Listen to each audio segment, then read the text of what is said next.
বাংলাদেশের ইতিহাসে সংস্কারের জনক শহীদ প্রেসিডেন্ট জিয়া রহমান। শহীদ জিয়ার পরে আমরা দেখেছি দেশনেত্রী এবং খালেদা জিয়া সেই বহুদলীয় গণতন্ত্রকে আরো এক ধাপ এগিয়ে সংসদীয় গণতন্ত্র পরিণত করেছে। শহীদ জিয়া আমাদেরকে সেই পরিচিতি দিয়েছেন যার কারণে আজকে আমরা বলি আমরা স্বাধীন দেশের স্বাধীন নাগরিক।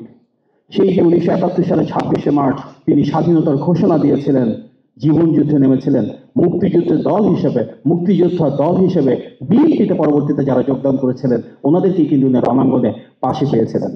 আজকে আমরা যে সার্বভৌমত্বের কথা বলি, নতজন পররাষ্ট্রনীতি থেকে বের হয়ে এসে ভারতীয় আধিপত্যবাদ ভেদে, সেটাই কিন্তু শহীদ প্রেসিডেন্ট জিয়া রহমানের সময় শুরু হয়েছিল।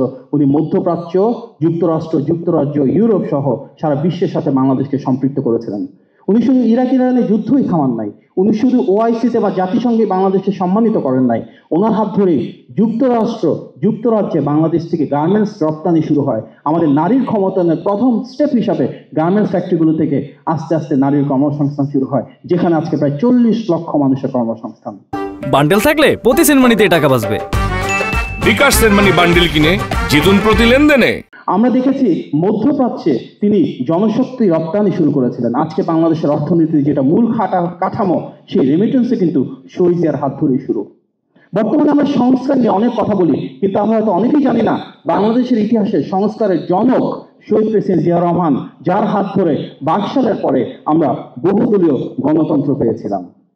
আমাদের নারীদের জন্য আলাদা মন্ত্রণালয়, যুবকদের জন্য আলাদা মন্ত্রণালয়, শিশুদের জন্য নতুন করে সৃষ্টি করা, খাল কাটা কিংবা বৃক্ষরোপণ কর্মসূচি দেশ জুড়ে করা, প্রান্তিক পর্যায়ে কৃষক, মজুর এবং খেটে খাওয়া মানুষের পাশে খাল কাটার জন্য কোদা হাতে নেমে যাওয়া, এই প্রত্যেকটা কাজ শহীদ প্রেসিডেন্ট জিয়া রহমান করেছিলেন, যার কারণে তিনি বারবার তৃণমূলে ছুটে গিয়েছিলেন, সমাজে প্রান্তিক জনগোষ্ঠীর পাশে দাঁড়িয়েছিলেন।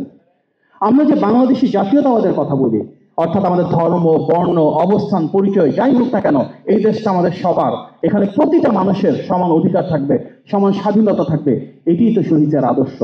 সে আদর্শকে ধারণ করি 5ই আগস্ট থেকে 8ই আগস্ট পর্যন্ত, যখন বাংলাদেশে পুলিশ ছিল না, থানা ছিল না, প্রশাসন ছিল না, পুরো বাংলাদেশকে আমাদের নেতা জনাব তারেক রহমানের নেতৃত্বে আগলে রেখেছিল বিএনপি, আগলে রেখেছিলেন আপনারা সবাই। সরকারবিহীন সে বাংলাদেশে জনগণের সাথে থেকে, জনগণের পাশে থেকে, প্রতিটি ধর্মের, প্রতিটি পেশার মানুষের পাশে প্রতিরক্ষা হিসেবে ঢাল হয়ে পাশে দাঁড়িয়েছিল বিএনপি। বিএনপি সেই রাজনৈতিক দল যারা কখনো ধর্মভিত্তিক রাজনীতি করে নাই, কিন্তু ইসলামী মূল্যবোধের মূল্যায়ন করেছে। সংবিধানে বিসমিল্লাহির রহমানির রহিম প্রতিষ্ঠা থেকে শুরু করে আলেম মাশায়েখদের রাষ্ট্র পরিচালনায় সম্পৃক্ত করা, সত্যিকার অর্থে যেটা ধর্ম সেটাকে প্রাধান্য দেওয়া, এবং একই সাথে যারা ভিন্ন ধরনের মানুষ রয়েছেন ওনাদের মূল্যায়ন করা, ওনাদের সমৃদ্ধি এবং সুরক্ষা দেওয়া, সেটি বিএনপির রাজনীতি। আমরা যদি দেখি শহীদ প্রেসিডেন্ট জিয়া রহমান এমন একজন মানুষ যার যে রাজনীতি ছিল, যে রাষ্ট্রনীতি ছিল, একজন রাষ্ট্রনায়ক হিসেবে ওনার প্রতিটি অস্তিত্ব, প্রতিটি পলিসি, প্রতিটি প্রোগ্রাম আজকে আমাদের সত্তায় পরিণত হয়েছে। শহীদ জিয়ার আদর্শেই আজকে নিহিত রয়েছে আমাদের অস্তিত্ব, আমাদের রাষ্ট্রীয় গৌরব। আজকে তো শহীদ জিয়া নেই, কিন্তু শহীদ জিয়ার পরে আমরা দেখেছি দেশনেত্রী এবং খালেদা জিয়া সেই বহুদলীয় গণতন্ত্রকে আরো এক ধাপ এগিয়ে সংসদীয় গণতন্ত্র পরিণত করেছিলেন। বাংলাদেশের ইতিহাসে যতবার গণতন্ত্র লুণ্ঠিত হয়েছিল, প্রতিবার সেই গণতন্ত্র পুনরুদ্ধার করেছিল বিএনপি। গত 16 বছরের ফ্যাসিবাদ বিরোধী আন্দোলনে এবং জুলাই গণ অভ্যুত্থানেও সবচেয়ে বড় রাজনৈতিক দলে বিএনপি ছিল না।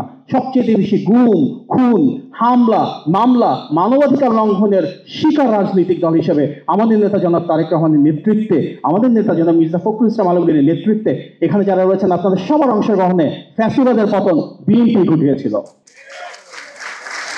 সব শ্রেণী পেশার মানুষের অংশগ্রহণ ছিল, গণতন্ত্রকামী সব রাজনৈতিক দলের অংশগ্রহণ ছিল, কিন্তু নেতৃত্ব দিয়েছিল বিএনপি। আর আগামীর বাংলাদেশে ইনশাল্লাহ জনগণের ভোটের অধিকার পুনরুদ্ধারের পরে সেই গণতান্ত্রিক বাংলাদেশে রাষ্ট্র পরিচালনার দায়িত্বে আসবে বিএনপি। আমাদের নেতা জনাব তারেক রহমান ইনশাল্লাহ সে 31 দফার আলোকে বাংলাদেশ বিনির্মাণ করবেন।